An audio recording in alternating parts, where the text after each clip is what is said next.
threads, and what we looked at in the last tutorial was the sleep um, method in the thread, where we can put the thread to sleep for a set period of time, and it's in milliseconds, so 1,000 is 1 second.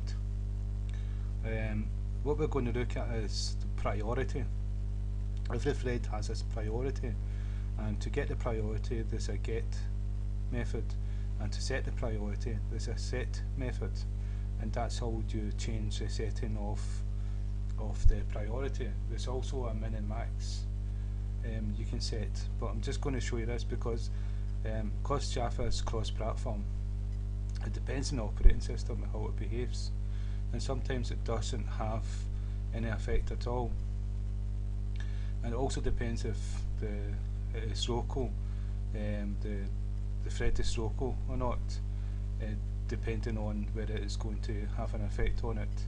So there's lots of issues towards it, but I need to show you it so you know about it, because if you can change the priority of a thread, and you've got lots of threads running the same program, you can give more priority to something that's in the forefront of your program than something that's in the background, that's only needs maybe like to search for data and short bursts of time and period, and it's not priority. So you can actually set the priority. And so what you do is, if I come here and the thread is called TD, I'm going to use the get method dot get priority, right, and so that's going to return the value, an integer of the priority. So I'm going to print it to screen.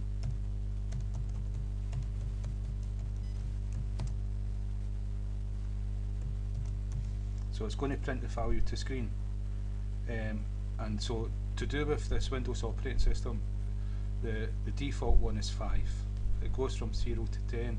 I think it even goes beyond that. It all depends on the platform you're using, what operating system, and you've got to remember the code though in Java is meant to be able to run on any platform. So if the priorities are different, the program can behave different. But you do need to know them, and I'm not too sure. If you're running a program, imagine it's a big project. You will have to like thread certain parts of the program, make them independent, and run on their own initiative, like a different program all at the same time, and communicate with each other. So there will come a point when you do need to prioritize these threads, and so it will come in handy if you master how to use them. And so what I'm going to do is run a program so that you can see the default priority of a thread.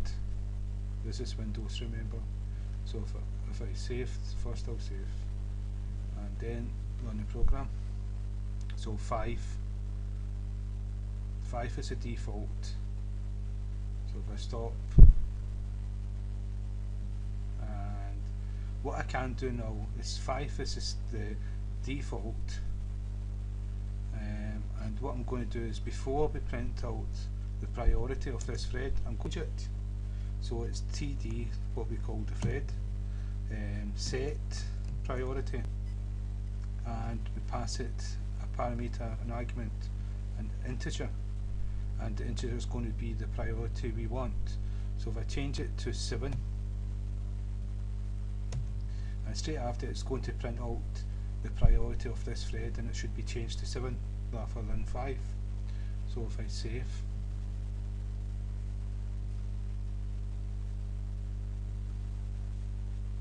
so you can see it's and it's 7. So we've changed the priority. So we've just got one thread running.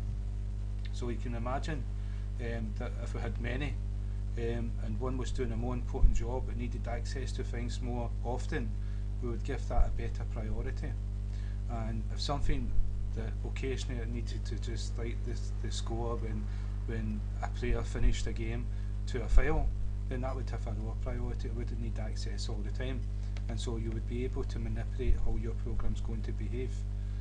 But I think you would actually have to consider what system that your Java program's going to run on.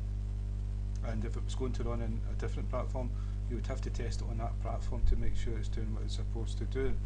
So that's priorities in threads.